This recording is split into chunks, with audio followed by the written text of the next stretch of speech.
It's super common for people to feel like if they can't make enough money with their creative work, that means there's some kind of a failure, like there's something desperately wrong with their work and their talent. And that's totally understandable. But I'm here to tell you that if you find it difficult to make enough money with your creative work, that is absolutely not your fault. The way you've been told creatives are supposed to make a living for most people is total bunk. It's barely possible, even with all-out effort. So in this video, I will show you why. The hidden dynamics that are causing your difficulties that you probably didn't even know were there. And then I'll talk about what a more achievable path to a stable, sustainable income as a creative can look like. Listen, if you feel like not making enough money is some kind of judgment on your value as an artist, you are definitely not alone. I hear it all the time in coaching calls.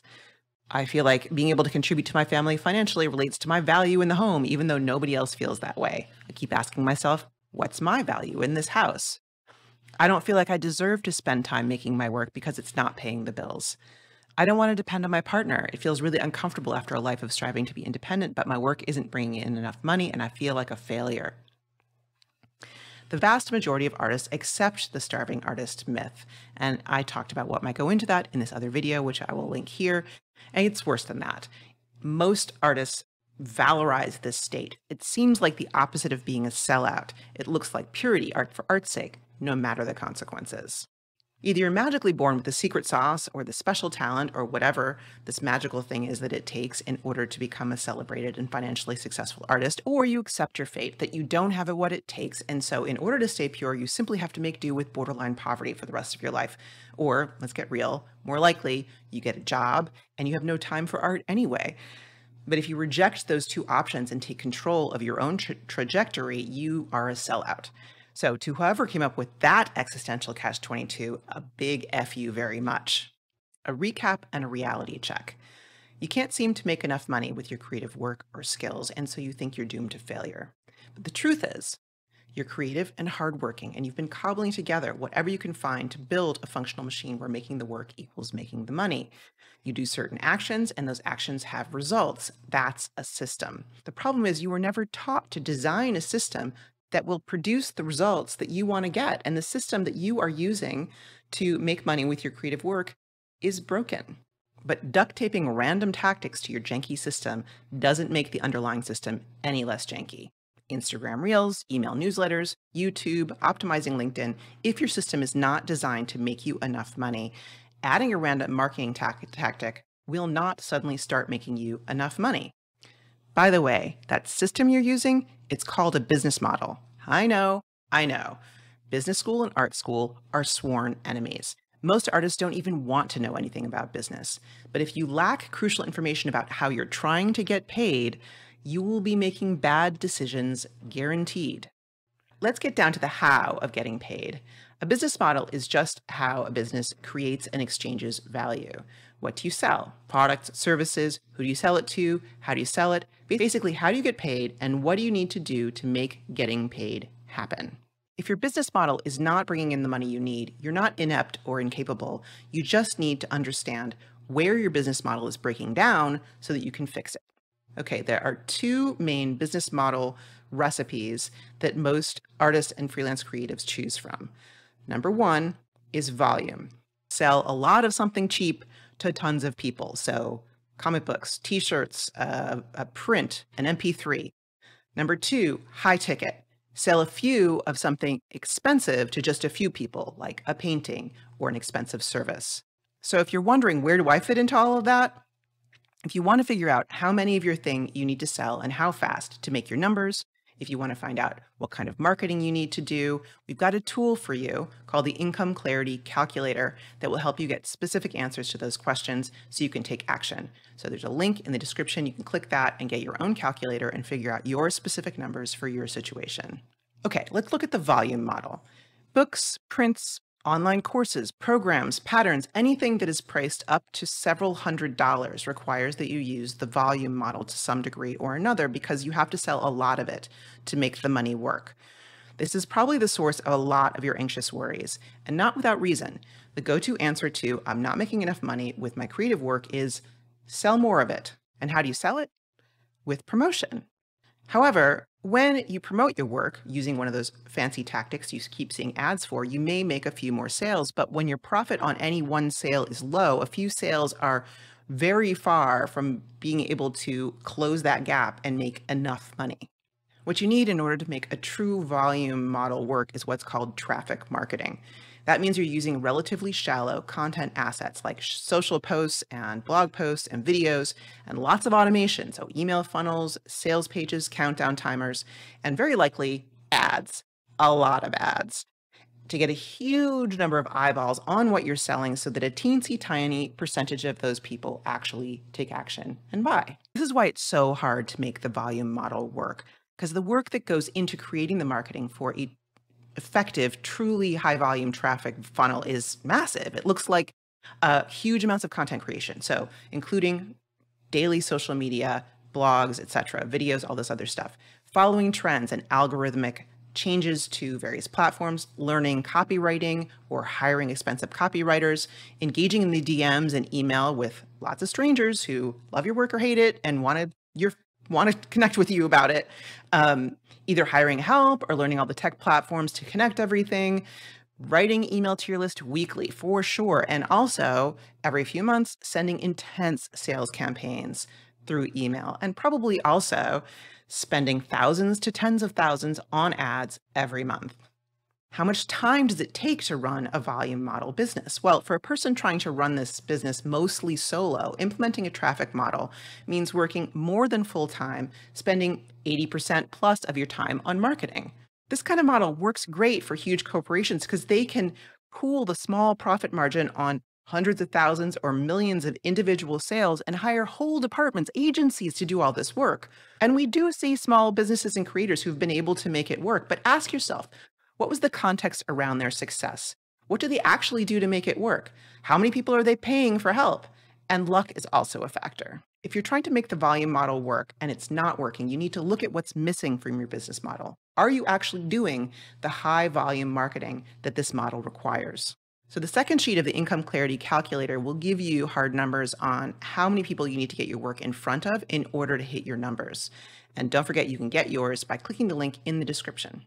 And if those numbers you get from the income clarity calculator are high, are you willing to put in the time churning out content in order to hit them? And if you're not, you're definitely not alone. I'm not either. And you have options, which I will get back to in a second. But first, I want to just say I am not some guru on the top of the mountain laying out wisdom that came from the sky. I am speaking from hard, painful experience. So from 2006 to 2015, I was attempting to make a living as a commercially published author. And in some ways, the default commercial publishing author model is built on making volume work like by ticket. So a large chunk of my income came from selling books to publishers where I earned an advance on royalties, which is like a chunk of money that comes up front. And so essentially I'm being paid a high fee by just one entity for an expensive service of making a book, that's the high ticket model, which we'll get to in a minute. But the author model is predicated on an underlying volume model. An advance seems like a lot of money because it comes all at once, but it's not nearly enough to pay for the creation of the book. And in my case, I never earned out my advances. And this means that I never sold enough copies of the book to pay back the advance and start getting royalties coming in the door, which, by the way, is the most common scenario for commercially published authors. Almost nobody, percentage-wise, earns out their advance. It's very uncommon. So this left me running like a hamster on a wheel because by the time I'd run through my advance and I was not quite finished with the cycle of the book or even not quite finished with the book, I'm already pitching the next book in order to get an advance for that so that I could keep paying my bills. It's like having a payday loan. And I realized that none of that would ever be enough. So I chalked the gaps with freelance editorial work and illustration jobs and adjunct teaching. And I was exhausted and I saw no chance that this would resolve itself. And I couldn't figure out why, because I was doing all the right things. I was, my books were well reviewed and people were buying them and liking them and all this other stuff.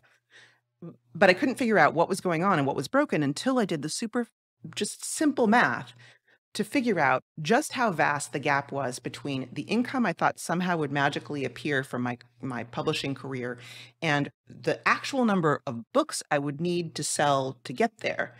We're talking a multi-tens of thousands of books gap. In order to be reasonably compensated for the years of work that I put into my books, I would need to sell many, many units to individual readers. For example, my royalty on a copy of my book out on the wire is $1.19. Please buy one. It takes a village.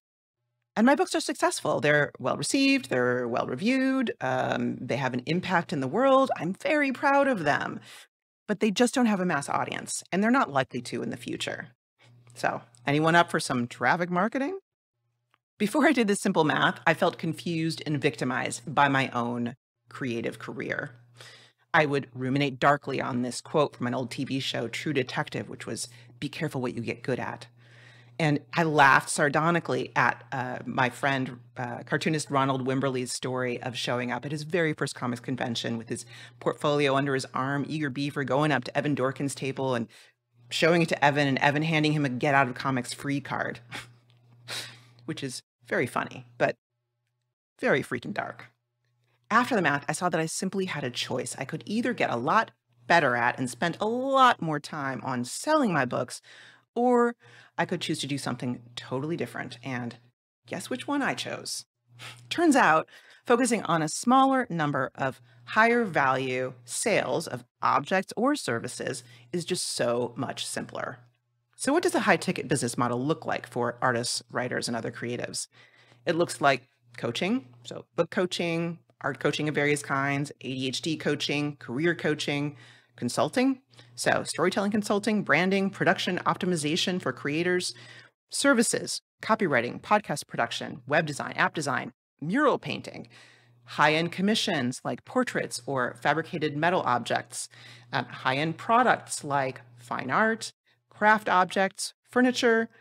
It also looks like not having to dance on TikTok and not having to create vast amounts of content to reach out to thousands and thousands of strangers constantly. It comes down to connecting with just a few of the right people and helping them get to know you and trust that you're the right person for the job. That looks like intentional relationship building and especially referrals.